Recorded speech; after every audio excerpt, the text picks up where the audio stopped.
আপনি কি জানেন তীব্র গরমে আপনার শরীর কতটা ঝুঁকিতে পড়ছে?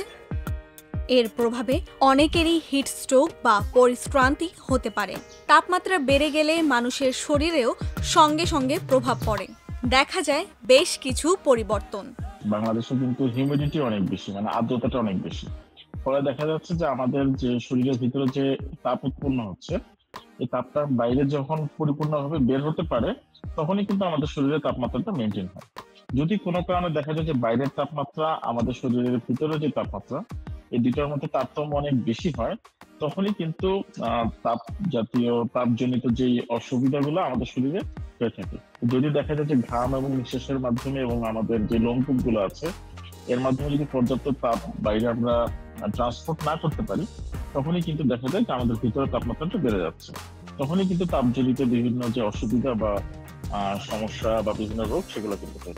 চিকিৎসকের মতে এ সময় পরিবেশের পরিবর্তন বা গরমের আধিপত্যের সব থেকে ঝুঁকিতে থাকে শিশুরা ও বয়স্করা।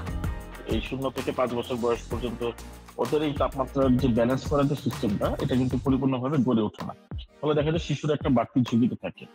এছাড়া যারা হচ্ছে 65 বছরের অধিক বা আমরা যাদেরকে প্রবীণ বলে থাকি, ওনাদেরও কিন্তু বয়সের সাথে সাথে এই যে তাপের সাথে শরীরের বিভিন্ন সিস্টেমের অ্যাডজাস্ট করার যে টেন্ডেন্সিটা, সেটাও কিন্তু আস্তে আস্তে নষ্ট হয়ে যেতে থাকে।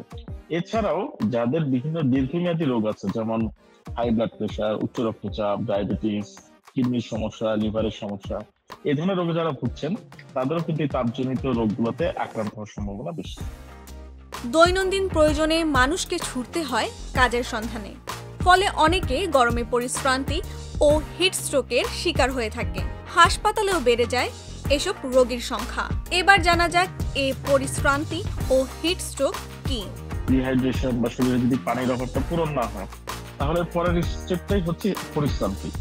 এই পরিশ্রান্তিতে কি হয়, দেখা যায় যে আমাদের শরীর খুব বেশি ঘামে, আমরা ঘন ঘন পানি খাচ্ছি, কিন্তু সেই পানির যে অভাবটা সেটা পূরণ হচ্ছে না। তো এই লবণের অভাবটা যদি পূরণ না হয়, তখন ওই পরিশ্রান্তিটা দেখা যায়।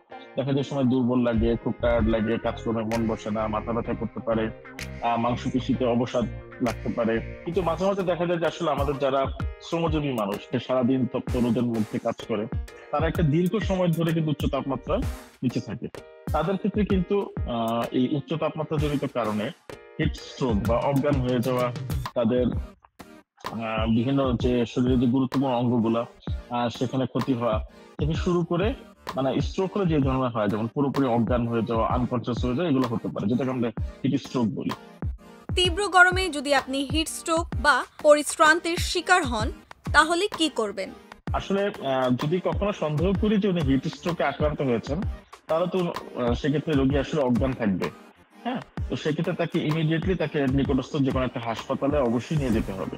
আর যদি আমরা মনে করি যে না, সে এখন স্ট্রোক করেনি, কিন্তু সে হিট এক্সজেশন বা তাপমাত্রাজনিত কারণে পরিশ্রান্ত হয়ে গেছে, তাহলে প্রথমে যেটা করতে হবে, তাকে জামা কাপড়টাকে একটু ঢিলেঢালা করে দিতে হবে, ফ্যানের বাতাস করতে হবে, তাকে একটু মানে তার পানি শূন্যতা বা পানির স্ট্যাটাসটা চেক করে তাকে ওর স্যালাইন বা স্যালাইন যদি খাওয়ানো যায় সাথে সাথে, সেটা খুব ভালো হবে।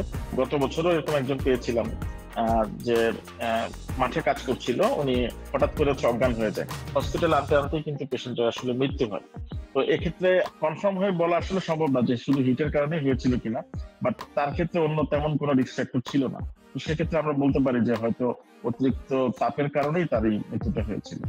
তাই গরমের হাত থেকে রেহাই পেতে মেনে চলতে হবে কিছু সতর্কতা। তাপদাহটা এড়িয়ে চলা যায়, এটি হচ্ছে সবার 1 নম্বর কাজ।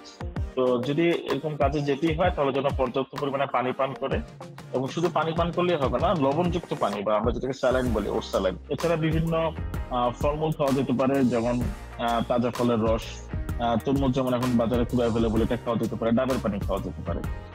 আর যেটা হচ্ছে যে যদি কখনো আমাদের এরকম মনে হয় যে আমরা অনেক সময় ধরে আজকে বাইরে থাকবো, তাহলে আগে থেকে প্রিপারেশন নিয়ে যাওয়াটা ভালো।